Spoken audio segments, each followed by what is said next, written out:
Hello STEM scientists. Today we're going to do an experiment that I'd like you to try at home. To do this experiment, you're going to need some liquid soap, a teaspoon and a tablespoon measure, a flat plate,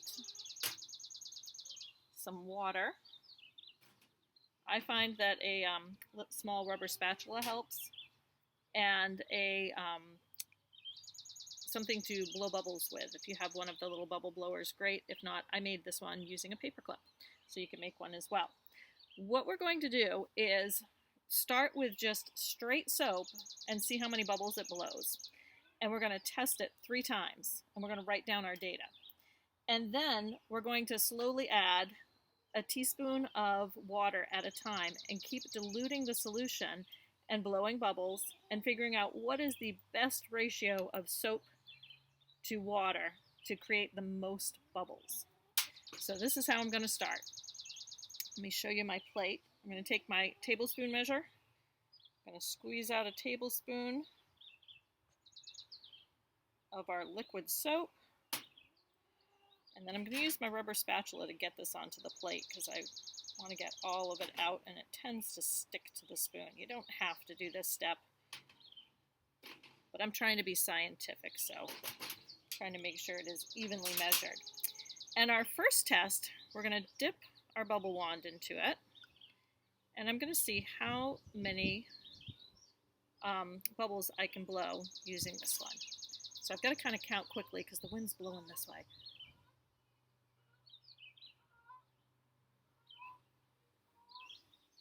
Oh wow, that was about 20. So I'm going to write down 20. I've made a chart ahead of time that says water on one side and bubbles on the other, and adding no water to the bubble solution, I got about 20 bubbles. So I'm going to write that down, but I'm going to try this a couple times because I noticed when I was doing this in practice that sometimes it worked better than others. Sometimes you have a dud round when you're blowing bubbles and nothing blows. All right. 1, 2, 3, 4. That was about 11 this time. So I'm going to write an 11 down, and I'm going to try it one more time.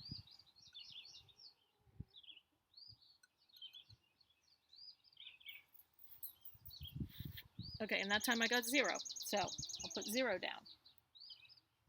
Like I said, sometimes it just doesn't work. So now I have, with 0 water added, one time I got 20 bubbles, one time I got 11, and one time I got 0. Now, I'm ready to add 1 teaspoon of water. And I'm going to take a minute and just stir this up so it's evenly mixed in, because if I don't stir it, I'm not changing the solution.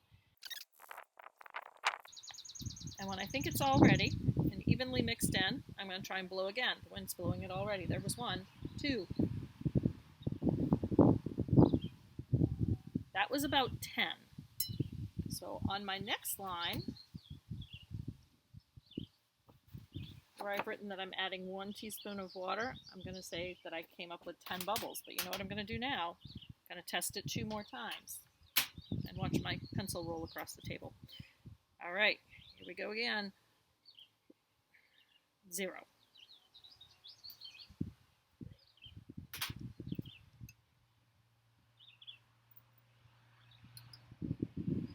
And a 3rd time. 0. All right, so 10 was my best one for that round. Now that I've tested it 3 times, going to add another teaspoon of water. Mix it up really well. Test again 3 times. And I'm going to keep doing this until I cannot blow a bubble. Because what's going to happen is as I add more and more water to this liquid, eventually it's going to lose that ability to stick together into a bubble form. Because too much water, you can't blow a bubble with just water. So, what's the science that's happening behind today's experiment?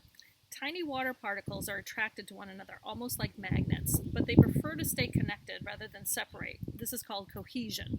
Some of you may remember an experiment we tried last year when I filled a cup to the top with water and then added coins slowly until the full cup of water finally lost that cohesion and water ran over the edge of the glass.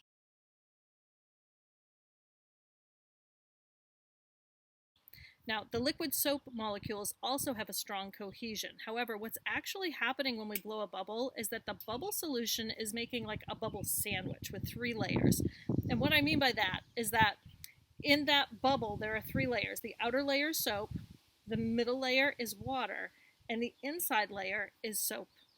Now, this experiment can be taken a step further for some of my older students or anybody who wants an extra challenge. When you find the best ratio of water to soap, I want you to then add a small amount of one of these ingredients to see if it also increases how long your bubbles will last. You can add sugar, corn syrup, glycerin, or baking powder. All 4 of those are said to slow down how quickly the water inside the bubble can evaporate and thus make your bubbles last even longer. And you can play with the ratios of that as well, but I would say start small and then increase as you see it working, and then at some point it probably will be too much, just like adding the water. Eventually we got too much water.